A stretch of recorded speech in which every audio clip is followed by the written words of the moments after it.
کی بات یہ ہے کہ مسلمانوں نے رمضان کی عید کو حلیم اور شیر خرمے کی خوشی میں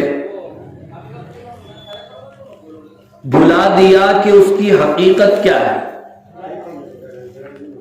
اور بقرعید کی عید کو قربانی میں اور گوشت کھانے میں اتنے لگ گئے اور اتنے مصروف ہو گئے کہ قربانی کی حقیقت بھول گئے۔ یعنی کہ حضرت ابراہیم علیہ نبینا علیہ الصلاۃ والتسلیم نے اپنی زندگی میں قربانیاں دی تھی، اور اتنی عظیم اور اتنی کثیر قربانیاں دی ہیں۔ قرآن مجید کی تقریباً 63 آیات میں حضرت ابراہیم علیہ نبینا علیہ الصلاۃ والسلام کی قربانیوں کا ذکر آیا ہے۔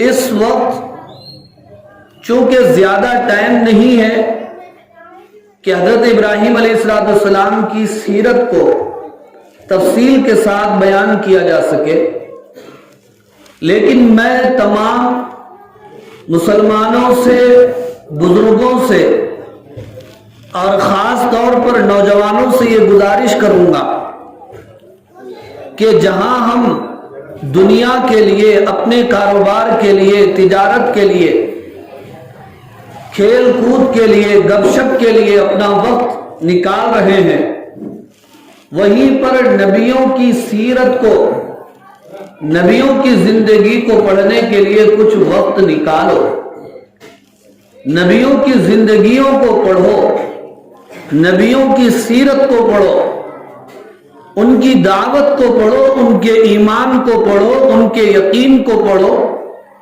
ان کے اخلاق کو پڑھو، ان کے کردار کو پڑھو، ان کی قربانیوں کو پڑھو، اس لیے کہ قرآن میں سب سے پہلا حکم پڑھنے ہی کا آیا۔ اقرأ بسم ربک الذی خلق، غار حرا میں اترنے والی یہ پہلی آیت کریمہ، پڑھو اپنے رب کے نام سے جس نے انسان کو پیدا کیا۔ یہ کرونا وائرس کی وجہ سے انسانوں کا قتل اتنا نہیں ہوا جتنا کہ علم کا قتل ہوا ہے۔ اس کرونا وبا نے انسانوں کو اتنا نہیں مارا جتنا کہ تعلیم کو مار کے رکھ دیا۔ انسانوں کے دنیا سے جانے کا اتنا افسوس نہیں ہے، اس لیے کہ کوئی بھی یہاں پر ہمیشہ رہنے کے لیے نہیں آیا۔ جس کے مقدر میں طے ہے وبا سے مرنا، وائرس سے مرنا، وہ مرے گا، وہ بچ نہیں سکتا موت کی پکڑ سے، موت کی چنگل سے نہیں بچ سکتا۔ لیکن کرونا کی وجہ سے جو تعلیم کی موت ہوئی ہے وہ ایسا ناتلاقی نقصان ہے جس کا کوئی پابجائی نہیں۔ جب تک تعلیم کے دروازے آپ کے لیے نہیں کھلتے، میں آپ سے گزارش کروں گا کہ اپنے گھروں کو مدرسہ بنا دو، میں آپ سے گزارش کروں گا کہ اپنے گھروں کو مکتب بنا دو، اپنے گھروں کو اسکول بنا دو۔ میں والدین سے گزارش کر رہا ہوں، اللہ نے آپ کو جتنا علم دیا ہے اتنا علم ہی صحیح اپنی گود میں پلنے والی اولاد کو تم دے دو۔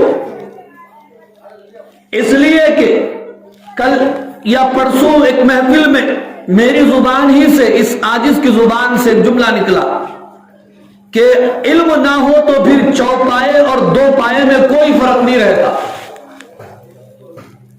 چوپائے اور دو پایوں میں کوئی فرق نہیں ہے اگر علم نہ ہو۔ علم ہی ہے جو چوپائے میں اور دو پائے میں فرق کرتا ہے۔ علم ہی ہے جو انسان میں شعور بیدار کرتا ہے۔ علم ہی ہے جو انسان کو اخلاق کی تعلیم دیتا ہے۔ علم ہی ہے جو بتاتا ہے خدا کیا ہے، بندہ کیا ہے۔ علم ہی ہے جو بتاتا ہے رسول کیا ہے، ان کی اطاعت کیا ہے، آخرت کیا ہے، قبر کیا ہے، جہنم کیا ہے، جنت کیا ہے۔ اچھا کیا ہے، برا کیا ہے، بڑے کیا ہیں، چھوٹے کیا ہیں، بیوی کیا ہے، شوہر کیا ہے، ماں کیا ہے، باپ کیا ہے، مسجد کیا ہے، مدرسہ کیا ہے، دین کیا ہے، اخلاق کیا ہے، یہ علم ہی بتاتا ہے۔ اس لیے اپنی اولاد کو علم کے زیور سے ضرور آراستہ کیجیے۔ قرآن نے چپ نہیں فرمایا کہ جاننے والے نہیں جاننے والے دونوں برابر نہیں ہو سکتے، دونوں کے درمیان زمین اور آسمان کا فرق ہے۔ تو بزرگوں اور میرے عزیز دوستوں، کچھ وقت نکالو نبیوں کی سیرت کو، دعوت کو، کردار کو، اخلاق کو پڑھنے کے لیے۔ عیدیں آ رہی ہیں اور عیدیں جا رہی ہیں، دہی بڑے کھا گئے، حلیم کھا گئے، حریز کھا گئے، شیر خورما پی گئے، قربانی میں اب قربانی کا گوشت بھی کھا جائیں گے، لیکن ان دونوں عیدوں کی حقیقت، ان دونوں عیدوں کا پیغام کیا ہے، وہ ہماری زندگیوں میں نہیں آیا۔ تو پھر یہ عیدیں ہمارے لیے عیدیں نہیں ہیں بلکہ وہ عیدیں ہیں۔ بقرعید کی عید ہمارے لیے حضرت ابراہیم علیہ السلام کی سیرت سے نصیحت اور عبرت حاصل کرنا ہے۔ قربانی، یہ قربانی کا گوشت اور خون اللہ کو نہیں پہنچتا ہے بلکہ اللہ کو ہماری نیت پہنچتی ہے، ہمارا تقویٰ پہنچتا ہے، ہمارے نیک اعمال پہنچتے ہیں۔ قربانی تو ہم اللہ کے حضور ایک تحفہ پیش کر رہے ہیں، اور جو بادشاہ ہوتا ہے اس کے تحفہ قبول کرنے کا انداز الگ ہوتا ہے۔ بڑے لوگ تحفہ کیسے قبول کرتے؟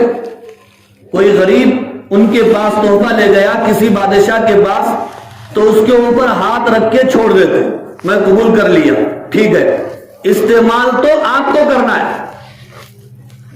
قربانی کا جانور ہم تحفے میں اللہ کے سامنے پیش کرتے ہیں، اللہ صرف بسم اللہ اللہ اکبر ہم کہتے ہیں، اللہ ہاتھ لگا دیے، بس وہی، کھانا تم کو ہے، پینا تم کو ہے۔ لیکن اللہ اس قربانی سے ہمیں کیا عادت ڈالنا چاہتے ہیں، ہمیں کیا تربیت دینا چاہتے ہیں، ہمیں کیا تعلیم دینا چاہتے ہیں، کیا سکھانا چاہتے ہیں؟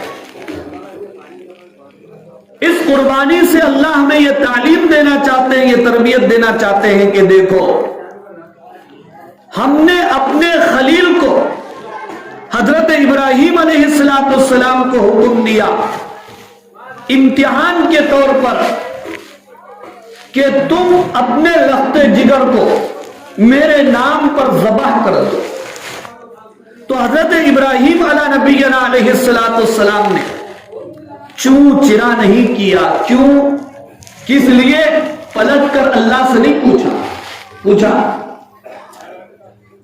اس سے ایک بات یہ بھی معلوم ہوئی کہ دین کے معاملے میں، شریعت کے معاملے میں پوچھنے کی کوئی ضرورت نہیں ہے، یہ میرے رب کا حکم ہے، مجھے ماننا ہے بس۔ آج کل بہت ہی شریعت میں قیل و قال کی جا رہی ہے، سوالات کیے جا رہے ہیں، حکمتیں پوچھی جا رہی ہیں، مصلحتیں پوچھی جا رہی ہیں، سوالات کیے جا رہے ہیں۔ نہیں، دین کا حکم ہے اپنے سر کو خم کرنا ہے، جھکا دینا ہے۔ نماز پڑھنا ہے تو بس پڑھنا ہے، روزہ رکھنا ہے تو روزہ رکھنا ہے، جھوٹ نہیں بولنا ہے تو نہیں بولنا ہے، چاہے کاروبار چلے یا نہ چلے۔ لوگ کہتے ہیں مول صاحب جھوٹ نہیں بولے تک مال نہیں بکتا، ہم کو مجبوراً جھوٹ بولنا پڑتا ہے۔ لائسو ریٹ سامنے والے کو بول دیے تو کون خریدتا مول صاحب؟ اس لیے زیادہ بولنا ہے سامنے والے کو۔ میں بولا بھائی ریٹ پوچھا کیا انہیں؟ نہیں پوچھا نا بھائی، میں کتنے میں بھی لایا ہوں گا، فائدے کو تو بیچتا ہوں گا، نقصان کو تو بھی بیچتا ہوں گا، میں تجارت کر رہا ہوں، میرا ریٹ یہ ہے، سامنے والے کو بتا دو۔ اسی لیے آپ صلی اللہ علیہ وسلم نے فرمایا سچا تاجر کل قیامت کے دن نبیوں اور صدیقوں اور شہیدوں کے ساتھ ہو۔ اپنی تجارت کو صحیح بناؤ، اللہ اس میں خیر و برکت عطا فرمائے۔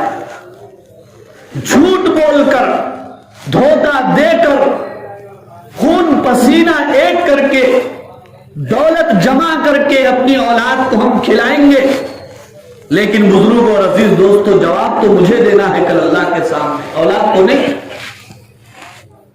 یہ بیوی، یہ بچے، یہ خاندان والے ہمارا کھائیں گے، کبھی ان کو 1 روپیہ، 1 لقمہ بھی کم پڑ جائے گا، زندگی بھر کے احسانات کو فراموش کر دیں، زندگی بھر کے احسانات پر پانی پھیر دیں گے۔ تو پھر جھوٹ کس لیے بولنا ہے، دھوکہ کس لیے دینا ہے، سود اور مٹی کا کاروبار کیوں کرنا ہے؟ کوئی چیز ساتھ میں آنے والی نہیں ہے، نیک اعمال ہمارے ساتھ آنے والے ہیں۔ انسان کے ساتھ 3 لوگ چلتے، رشتہ دار، مال اور اس کے نیک اعمال۔ مال تو زیادہ سے زیادہ دواخانے تک آتا ہے، رشتہ دار زیادہ سے زیادہ قبر تک آتے ہیں، لیکن قبر کے اندر نہ مال آتا ہے نہ رشتہ دار آتے، ساتھ میں آنے والے ہمارے اپنے اعمال ہیں، نیک اعمال قبر میں، حشر میں، ہر جگہ کام آنے والے، اس کی ہمیں فکر کرنا۔ ابراہیم علیہ السلام نے اللہ کے حکم سے اپنے بیٹے کے گلے پر چھری چلا ڈالی، جس سے بات معلوم ہوئی کہ اللہ کے حکم کی اطاعت میں اور تعمیل میں چوں اور چرا کیوں اور کس لیے پوچھنا نہیں ہے۔ اللہ نے حکم دیا، ابراہیم علیہ السلام نے چھری لے کر بیٹے کے گلے پر پھیر دی، آواز آئی قد صدقت الرؤیا انا کذالک نجزی المحسنین، میرے خلیل آپ نے اپنا خواب سچ کر دکھا دیا اور ہم نیکوکاروں کو ایسا ہی صلہ دیتے ہیں۔ وفدیناہ بذبح عظیم، اور ہم نے اسماعیل کی جگہ فدیہ عظیم یعنی دمبا جنت سے بھیج دیا، اور قیامت تک آنے والے مسلمانوں کو حکم ہوا کہ تم بھی جانوروں کی قربانی کرو۔ قربانی کا پہلا سبق یہ ہے، آج تم اپنے جانور کے گلے پر چھری چلا رہے ہو، لیکن اس کے بعد قدم قدم پر تمہارے اندر بھی ایک جانور ہے جسے نفس کہتے ہیں،